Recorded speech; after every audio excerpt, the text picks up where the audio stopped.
প্রথমে আমরা স্ক্রিপ্ট সম্পর্কে শিখব। স্ক্রিপ্ট কিভাবে আমরা তৈরি করি।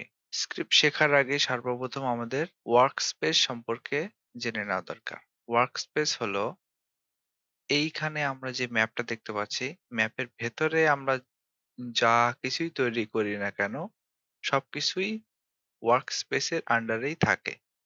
আমরা যে স্টাইলগুলো করি না কেন, যত ডিজাইন করি না কেন, যত কিছু ইম্পোর্ট করি না কেন এখানে সবকিছুই এই ওয়ার্কস্পেস এর ভেতরেই থাকবে। যদি এই ওয়ার্কস্পেস এর ভেতরেই থাকে তাহলে সেগুলো দৃশ্যমান হবে। ওয়ার্কস্পেস এর বাইরে যদি থাকে সেগুলো দৃশ্যমান থাকবে না। এবং স্ক্রিপ্ট আমরা তৈরি করি সার্ভার স্ক্রিপ্ট সার্ভিস এর ভেতরে। সর্বপ্রথম স্ক্রিপ্ট তৈরি করতে গেলে আমাদের সার্ভার স্ক্রিপ্ট সার্ভিসের পাশে একটা প্লাস চিহ্ন আছে। এই প্লাস চিহ্নতে ক্লিক করলে আমাদের স্ক্রিপ্ট এখানে আমাদের স্ক্রিপ্ট আছে। আর যদি এখানে খুঁজে না পান তাহলে এখানে স্ক্রিপ্ট লিখলেই চলে আসবে। আমাদের এখানে মডিউল স্ক্রিপ্ট আছে, লোকাল স্ক্রিপ্ট আছে এবং নরমাল স্ক্রিপ্ট আছে। তো আমরা এই নরমাল স্ক্রিপ্ট সম্পর্কে প্রথমে শিখব। স্ক্রিপ্ট তৈরি করার পরে আমরা স্ক্রিপ্টের নাম আমাদের সুবিধা মতো দিতে পারি। স্ক্রিপ্টের এখানে জাস্ট একটা ক্লিক করলেই সিলেক্ট হচ্ছে। যদি আরেকটা ক্লিক করি, কিছুক্ষণ ওয়েট করলেই আমাদের নাম চেঞ্জ করার অপশন চলে আসতেছে। আমি একটা নাম দিয়ে দিছি। এখান থেকে আমরা নাম দিতে পারি, অথবা আমাদের নিচে প্রপার্টিস আছে। প্রপার্টিস এর এখানে যে নাম সেকশন আছে, এই নামের এখানে আমরা নাম দিতে পারি।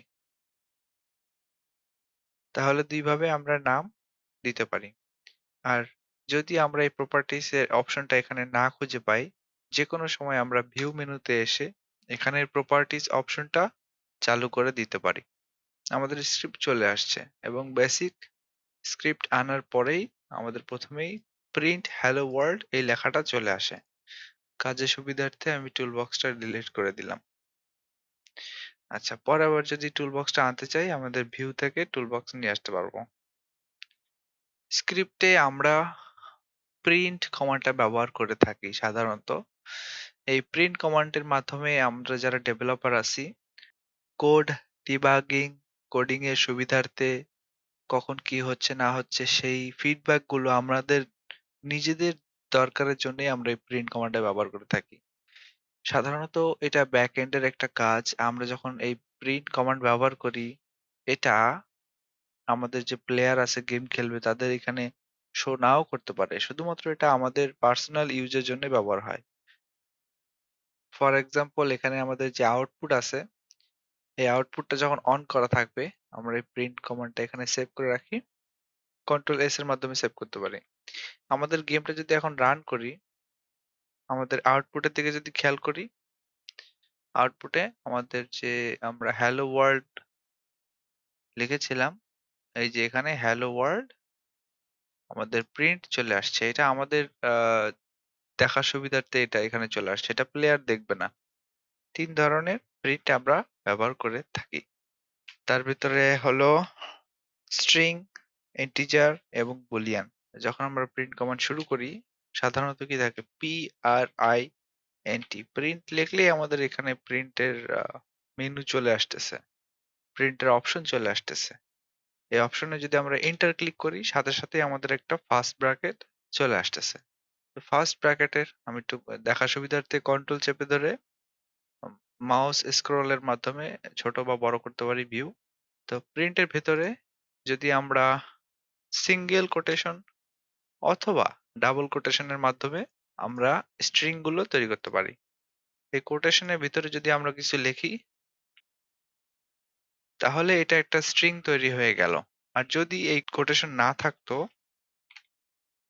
তাহলে এটাকে বলে ইন্টিজার।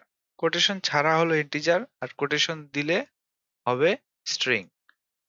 স্ট্রিং তৈরি করতে পারি আমরা ডাবল কোটেশন অথবা সিঙ্গেল কোটেশনের মাধ্যমে। আর ইন্টিজারে আমাদের কোনো কোটেশন দেওয়ার প্রয়োজন নেই। আরেকটি প্রিন্ট অপশন আছে, সেটা হলো প্রিন্ট বুলিয়ান। বুলিয়ান বলতে আমাদের বোঝানো হয়েছে যে এটা আইদার ফলস অথবা ট্রু। ফলস দিয়ে না বোঝানো হয়েছে যে এটা হবে না।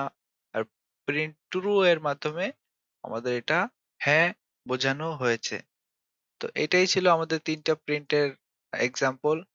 একটি হলো স্ট্রিং, আরেকটা হলো ইন্টিজার, আরেকটা হলো বুলিয়ান। ইন্টিজার এর অর্থ হলো নাম্বার। আমরা এই নাম্বারের মাধ্যমে যোগ, বিয়োগ, গুণ, ভাগ করতে পারি। আর বুলিয়ানের মাধ্যমে আমরা ট্রু অথবা ফলস নির্ধারণ করতে পারি।